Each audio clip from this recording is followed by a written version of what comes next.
ምስቱ ጭምር ዜግነትሽ እኮ ኤርትራዊ ነው ያልተባለችም ከኢትዮጵያዊ በላይ ኢንቨስትመንት እያደረገች ኢትዮጵያ ውስጥ የምትኖርበት ሀገር የት ነው ኢትዮጵያ የተገፋ የሚለውን ማንሳት ማወቅ ያስፈልጋል። ዘፈኑ ጊዜውን ወቅቱን ኢትዮጵያን የማይዋጅ ከሆነም ይሄ ዘፈን ለየት ሀገር ነው ከተባለ ለኤርትራ ተጽፎ በቴዲ አፍሮ የተዘፈነ ዘፈን ነው ብዬ ነው ማምነው። ድምፁን ተከራይተውት ታንኪዩ። ኦኬ ከልብ አመሰግናለሁ። ካናዳ ቶሮንቶ ላላችሁ ዛሬ ኤፕሪል 18 ነው። እውቁና ሁላችንም የምንወደው የምናደንቀው አርቲስት ዳዊት መለሰ በቶሮንቶ ፐርፎርም ያደርጋል።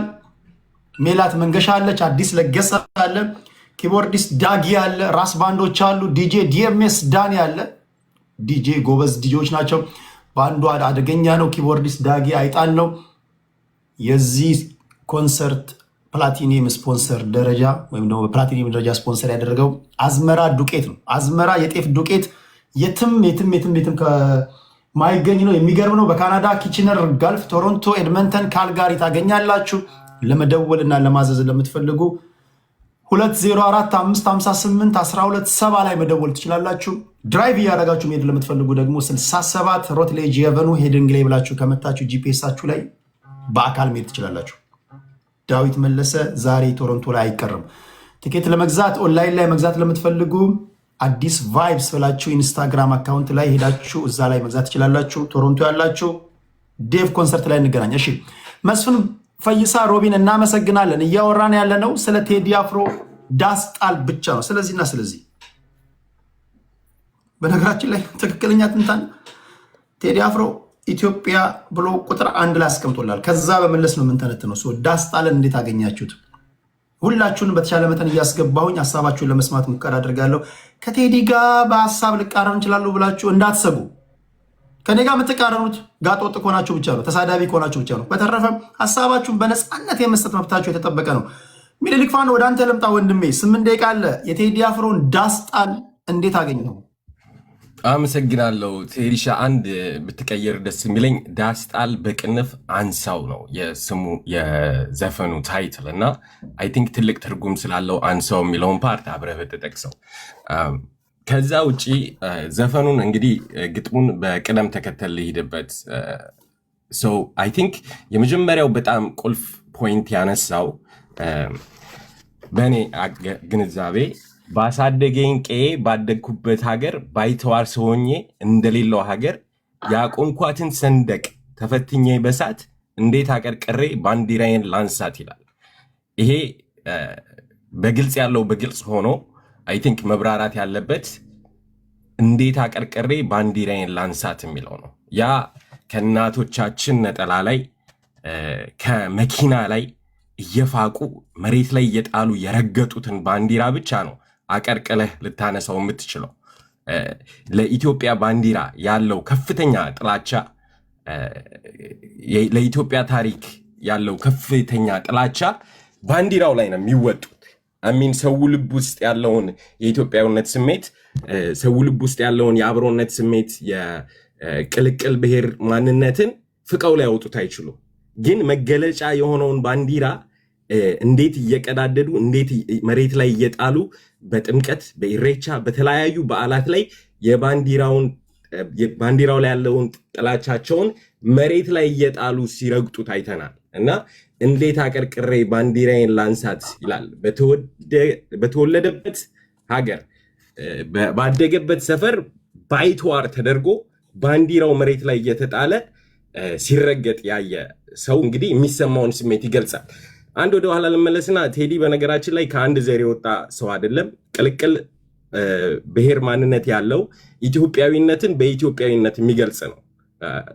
እዚህ ውስጥ ቴዲ ይሄንን ዘፈን ያወጣው ስለ ከሌ ብሔር ነው፣ ስለ ከሌ ብሔር ነው፣ ከሌን ደግፎ ከሌን ተቃውሞ ነው የሚለው አይሰራም። ይሄ ውሸት ነው።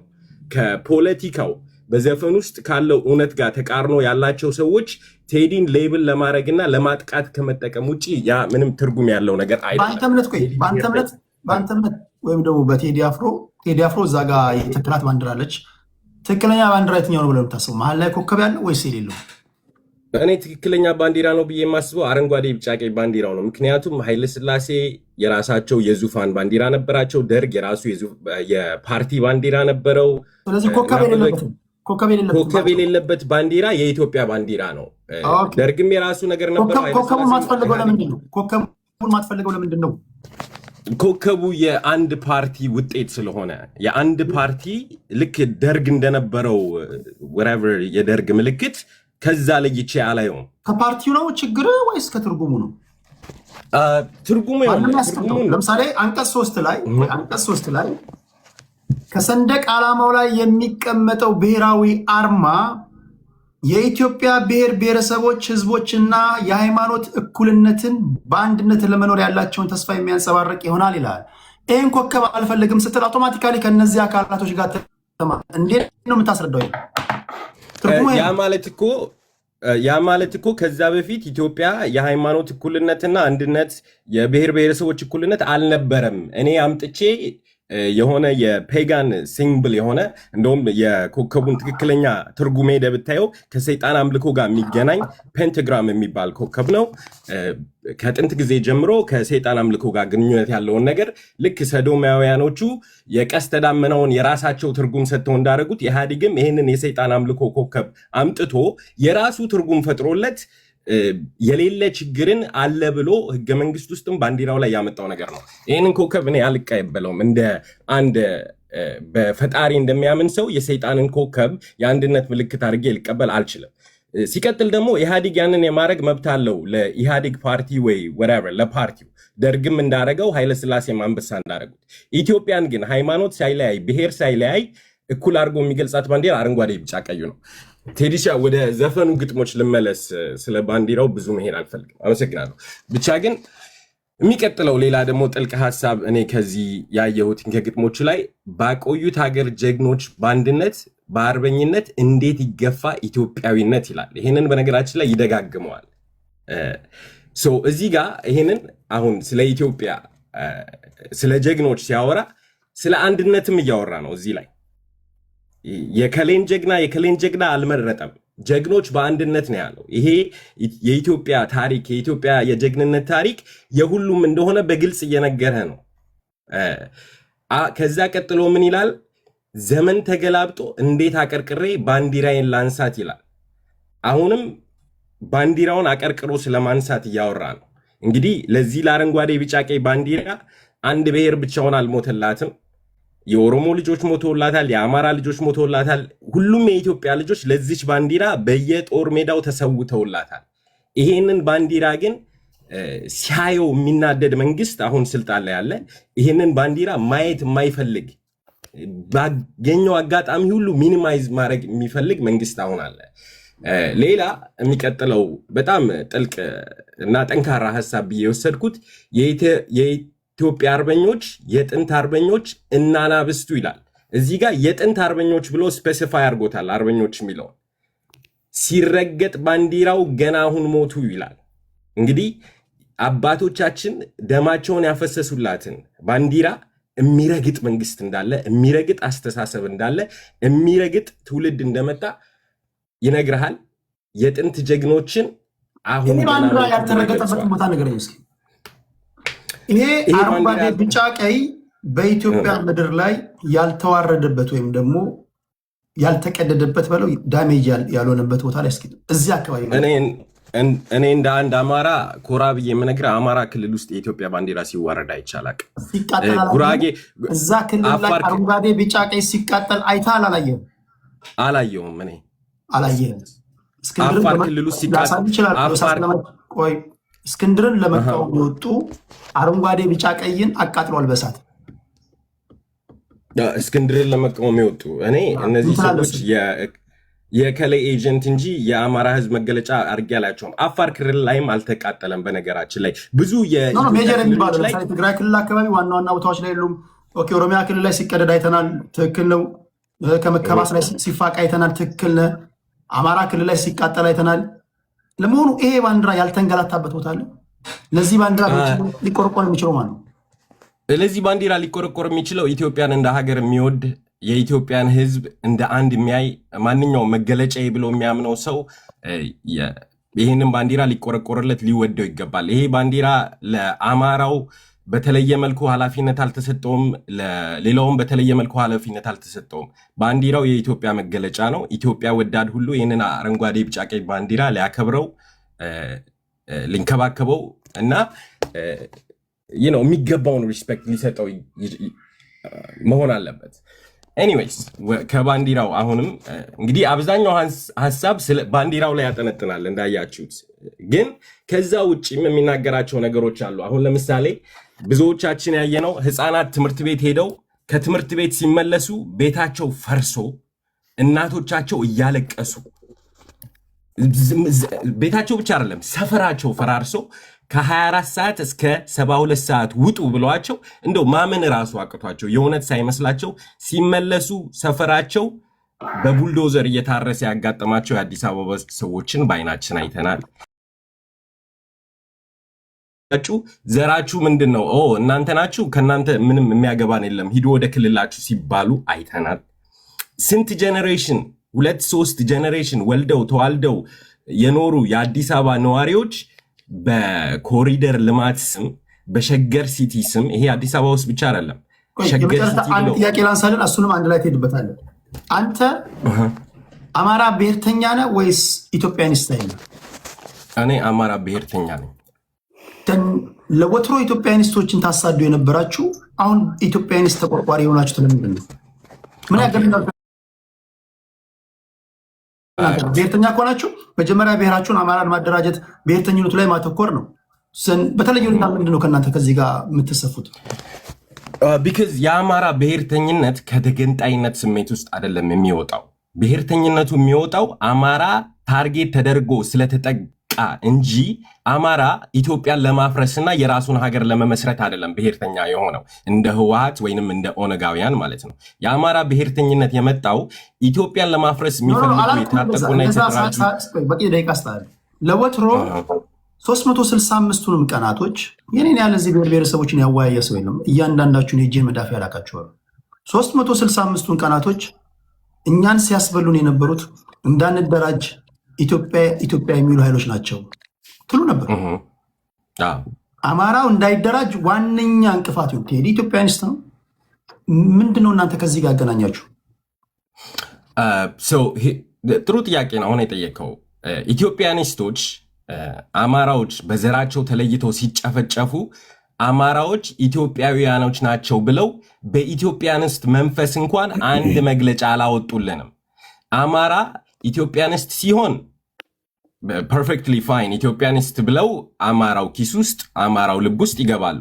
አማራው በአማራነቱ በገዛ ሀገሩ ሲጠቃ ግን በኢትዮጵያኒስት መንፈስ መጥተው ለአማራው ድምፅ አይሆኑትም፣ አይደርሱለትም፣ አብረውት አይሰለፉም። እነዚህን ኢትዮጵያኒስቶች እኛ የምንላቸው ፌክ ኢትዮጵያኒስቶች ነው። ለምን? አማራው በልቡ ከኢትዮጵያ ጋር የተለያየ ከኢትዮጵያ ጋር ጥላቻ ያለው ማህበረሰብ አይደለም። አማራው እሱ ላይ የሚደርስበት ዘር ተኮር ግፍና በደል እስከቆመ ድረስ ኢትዮጵያን ለማፍረስ አንድም ቀን አስቦ የማያውቅም። አንድም ድርጅት ፈጥሮ ስለው ነበር። እሱን አማራ የሐሰት ትርክት ሰለባ ውጤት ነው። የሰብአዊ ድርጊት ተፈጽሞበታል። እኔ እንደውም ብዙዎቹ ሰርገው ገቦች ወጡ እያልኩ አይደል ነው የምለው። አማራዎች ራሳቸውን ያደራጁ ንዑስ ብሔርተኝነት መጀመሪያ አማራ ራሱን አደራጅቶ በቂ ተወካዮችን ይዞ መጥቶ ለኢትዮጵያዊነት ኮንትሪቢዩት ያደርጋል። እንደማንኛውም እንደ ኦሮሞ፣ እንደ ትግራይ፣ እንደ ሲዳማ፣ እንደ ወላይታ፣ እንደ ሁሉም። ስለዚህ አማራ ራሱን ያደራጅ። እናንተ ያለፉትን ዓመታት ቴዲ አፍሮን ዘፈን እስኪለቅ ድረስ ኢትዮጵያኒስት ኃይሎችን እንዳትደራጁ እንቅፋት እንደሆኑባችሁ እነሱን የማሳደር ሰው ኢቭን እስክንድር ነጋን ራሱ የምታሳዱት ኢትዮጵያኒስት ኃይል ነው ማለት ነው።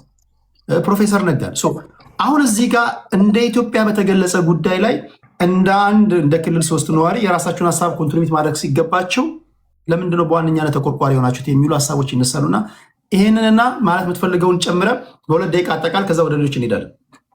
ኦኬ፣ አመሰግናለሁ ቴዲ። አንድ አድማጮችም እንድታስቡበት የምፈልገው ነገር ምንድነው ከትጥቅ ትግሎች ጋር ሲነሳ አሜሪካን ሀገር ውስጥ ያሉ አሁን ለምሳሌ ፔትሪዮቲክ የሚባሉ ሰዎች ሀገር ወዳድ የሚባሉት whether they're Democrat or Republican አሜሪካ ችግር ደረሰባት ብለው በሚያስቡበት ጊዜ ሰላማዊ ሰልፍ ሲወጡ ይዘውት የሚወጡት የአሜሪካንን ባንዲራ ነው።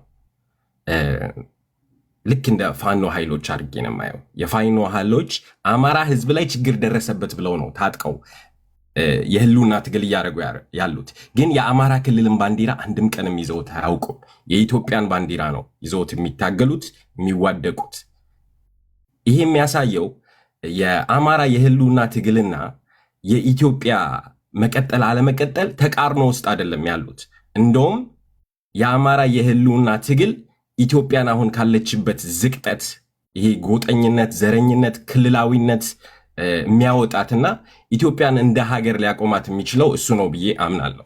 ያ ምስክርነቱ ኦነግ የሚታገለው ዛፍ ያለበት ባንዲራ ይዞ ነው። ህወሓት 3 ምናምን የራሱን ባንዲራ ይዞ ነው። የኢትዮጵያን ባንዲራ ይዞ የሚታገለው አጋጭት ፋኖ ብቻ ነው።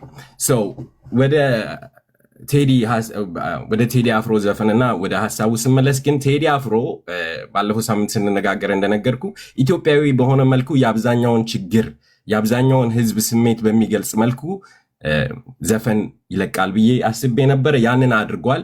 ከፓስተር እስከ ቲክቶከር አርበድብዷቸዋል። ከፖለቲከኛ እስከ መንደርተኛ በቃ ይሄ የኢትዮጵያን ህዝብ ያነሳሳ ያንቀሳቀሰ እውነቱን በድፍረት የተናገረበት ነው እና 5 ደቂቃ ከ07 ሰከንድ ላይ የተናገራትን ነገር ሁላችንም ከልባችን እናስብባት። ፍቅርን ብዬ እንጂ ተግቼ ለሰላም እኔስ መታገሴ መች ከሀገር ይበልጣል እኔስ አንድ ነፍሴ ብሏል። ይሄ በራሱ ህይወት ላይ ፈርዶ የተናገረው ነገር እንደሆነ ያገዛዙን አረመኔነት፣ ጨካኝነት ሊገሉት እንደሚችሉ ሁሉ እዚህ ጋር ህይወቱ ላይ ፈርዶ እንደተናገረ በግልጽ ምስክርነቱን ሰጥቷል። ፕሮቴክት ቴዲ አፍሮ ኢትዮጵያዊ ነው፣ ዘረኛ አይደለም። የተናገረው ነገር ሁሉንም ኢትዮጵያ ይመለከታል። ቴዲ አፍሮ አንድ ነገር ቢሆን ከዚህ መንግስትና ከርዝራዦቹ ራስ ለዘላለም አንላቀቅም። አይ ዶንት ቲንክ የኢትዮጵያ ህዝብ አክሴፕት የሚያደርገው ነገር አይደለም። ለህዝቡም ጥሪ አቅርቧል። ዝም ማለት እንደማያዋጣ ከአንዴም 2-3 ደጋግሞ ተናግሯል። ምን እስክንሆን እንደምንጠብቅ አላቅም እኔ እንደ ኢትዮጵያ ህዝብ። እሺ ሞዴሬተሮች በሲሪየስ ነው የምነግራችሁ። እንደዚህ ከብርሃን በፈጠነ ፍጥነት እየሄደ ባለ ኮመንት ላይ አድማጮችን ሚዩት አታርጉ። ምንድነው ባዛር የሚያደርጋችሁ? አሁን እኔን የሚሰድቡኝ ከሆነ ያልፋል፣ ወደ ላይ ይሄዳል። ሚዩት አታርጓቸው። ሁሉም በነፃነት ሀሳቡን ይስጥ። እንኳን አይደለም ፈልጎ ሚዩት ለማድረግ ለማንበብ እንኳን ይከብዳል። ሚዩት አታርጓቸው ፕሊዝ። ድጋሚ እናገራለሁ በተሰጠኝ የልጅነት ስልጣን በጌታ ፍቅር። ሞዴሬተሮች ኮመንት የሚያደርጉትን ማናቸውንም ሚዩት አታርጓቸው። እሺ ሚኒሊክ ፋኖ ከልብ እናመሰግናለን። ወደ ያቢያችን እንሄዳለን። ያቢያችን እንዴት ነሽ? ቴዲዬ እንዴት ነህ? ሰላም ብያለሁ። ድምጼ ይሰማል? ይሰማል። የቴዲ አፍሮን ዳንስ ጣልን እንዴት አየሽው? ደስ ይላል። ጥሩ ነው። ጥሩ የኢትዮጵያ ህዝብ መዝሙር ብዬዋለሁኝ። እኔ ስያሜ የሰጠሁት የህዝብ መዝሙር ብዬ ነው። ምክንያቱም የህዝብን ብሶትና የጭቆናውን፣ የችግሩን፣ የለቅሶውን፣ አበሳውን በሙሉ የገለጸበት ሁኔታ ነው ያለውና ደስ ብሎኛል አንድ ተናጋሪ በመምጣቱ። እንዲሁም ደግሞ አፍረናል፣ አሳፍሮናል። ማለት ሁላችንም ዝም ማልንበት ጊዜ እሱ ብቻውን አንድ ጀግናው ወጥቶ በመዝፈኑ ያ መፍረት ፈጥሮብኛል። ቴዲዬ እና ኢትዮጵያውያኖች አንተ ከአነሳቸው ነጥቦች ሲሄድ ኢትዮጵያ ሞታለች የሚለውን አስተያየት እንዴት ታያለሽ ብለህ ብትለኝ አስተሳሰብ ነው። ኢትዮጵያዊነት መጀመሪያ መውደቁን የሚገልጽበት ኢትዮጵያ በአካል ሞታለች ምናምን ሳይሆን ሰው ሞቷል ምናምን ሳይሆን ኢትዮጵያዊነት የሞተበት ሁኔታዎች አሁን ለምሳሌ ባንዲራ ሲረገጥ ያልነው የሰው ልጅ በቁሙ ሲቃጠል አይተናል። ኢትዮጵያ ውስጥ ያልተፈጸመ ግፍና ሁኔታ የለም፣ ያላየነው ነገር የለም በዚህ ዘመን በእኛ ጊዜ ማለት ነው። ይሄ ነው ኢትዮጵያ ሞታለች ያሰኘው ቴዲን። ሁላችንም እዚህ ስሜት ውስጥ ነበርን አለን እና ኢትዮጵያችን ድሮ የምናውቃት ኢትዮጵያና አሁን ያለው ኢትዮጵያ አንድ አይደለም። ስለዚህ ይሄ ያለው የህዝቡ መጨቆን፣ መገፋት፣ ከሀገር መውጣት፣ መገለል፣ ህዝብ እየተሰደደ ነው። ማንም ሀገር ውስጥ ያለ የለም። በእውነት ሁሉም ዛሬ ቢሳካለት መውጣት ነው የሚፈልገው።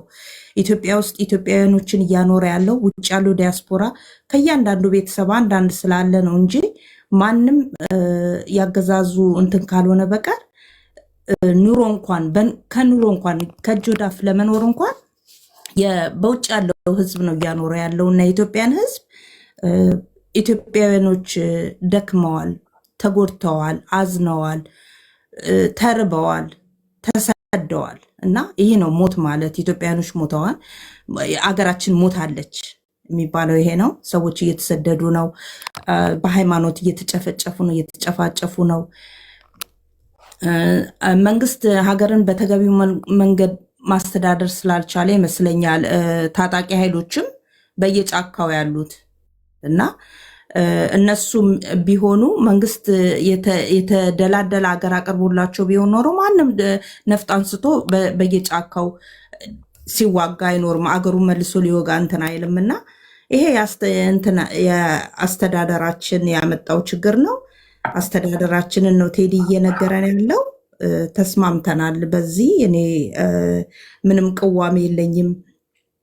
ድሮ ኢትዮጵያን እዛ ጋር የሚነሱ ጥያቄዎች አሉ ኢትዮጵያ ውስጥ እዚህም እዛም ለሚነሱ የእርስ በርስ ግጭቶች አብይ አህመድ ብቻ ነው በብቸኝነት ተጠያቂው?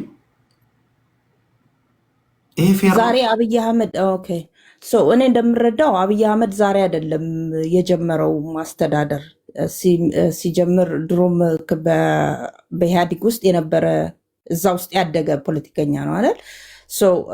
ከድሮ ጀምሮ ከ30 ዓመት ወዲህ ካለው ጀምሮ ሁሉም ተጠያቂዎች ናቸው እስናቶን አብይ አህመድ። ስለዚህ ዞሮ ዞሮ አመራሩ ነው ኢትዮጵያ ውስጥ ስለሚፈጠረው ስለማንኛቸውም ውድቀት፣ ጦርነት፣ ስለሁሉም አመራሩ ነው ከድሮ ጀምሮ ያሉት እስካሁን ድረስ። አሁን አልተቀየረም እኮ የተቀየረ መስሎን ነበረ። በጣም ያኔ በጣም ህዝብ ሙሴ ብሎ ተደስቶ ሙሴያችን የሚያሻግረን እሱ ነው ብለን እምነት የጣልንበት ነበረ። አልሆነም። ያንን የተከዳ ነው ቴዲ የሚያለው ያቀነቀነው በዛ ነው። ተከዳን የሚለው ባመንኩት ተከዳው ማምን የሚለው ያንን ነውና ያ ነው ያንን ችግር የፈጠረው ቴዲዬ። ሌሎች ስተው ሊባሉ አይገባም ነበር። ስፔሲፊካሊ አብይ አህመድ ላይ ብቻ ዱላ ሲወርድበት ኦኬ ቲፒኤልኤፍሳ፣ ኦነግሳ፣ ፋኖሳ እነዚህ በቃ ምንም ጥፋት የላቸው ማለት ነው የሚሉ ወገኖች አሉ። ምን ትያለሽ? ኦኬ ቲፒኤልኤፍማ የመንግስት አመራር ነበሩ እኮ ድሮ። ፋኖ የሚባለው ፋኖ ስልጣን ይዞ አይተነው አናውቅም ገና። ፋኖ አሁን ለነፃነት ተብሎ የሚዋጋ ነው። ቲፒኤልኤፍ ድሮም ጀምሮ እንግዲኛ ልጅ ሆነን እያለን ጀምሮ የምናውቀው ስም ነው እና እነሱ የመንግስት አባል ናቸው ድሮም። ስለዚህ ከመንግስት ጋር ነው የምመድባቸው። እሺ ደቂቃለሽ ያብዬ ደቂቃለሽ ተጠቀሚበት። ያ እሺ እና ምንድነው ፈልገሽ ከሆነ ኢንተራፕት እንዳላችሁ አይ ጥያቄ የምጠይቀኝ መስሎኝ ነው። ሂጂበት 3 ደቂቃ ተጠቀሚ ያብዬ። ኦኬ አዎ። እና አገራችንን ማስተዳደር በውበት በማበልጸግ ብቻ አይደለም። ይሄ አሁን እኛ የምናየው ውበቱ ከተማው ምኑ ሁሉ ነገር በጣም አምሮበታል፣ ሁሉም ደስ ይላል። ግን ያ አይደለም ሰው የሚፈልገው። ሰው መጀመሪያ ጠግቦ ማደር አለበት። ከሀገሩ መፈናቀል የለበትም። ከማህበረሰብ መፈናቀል የለበትም። ከቀዩ መውጣት የለበትም። ያ ጉድለቶቻችን ችግር እየፈጠሩ ነው። አይደለም በውስጥ አገር ውስጥ ባለውና ውጭ ባለው ራሱ በቃ መናገር አለመቻል፣ እንደ ልብ ሀሳብን መግለጽ አለመቻል፣ ዘመዶቻችን እንዴት ይሆናሉ የሚለው ነገር፣ ይህ ሁሉ ነገር ምንድነው? ፍራቻ።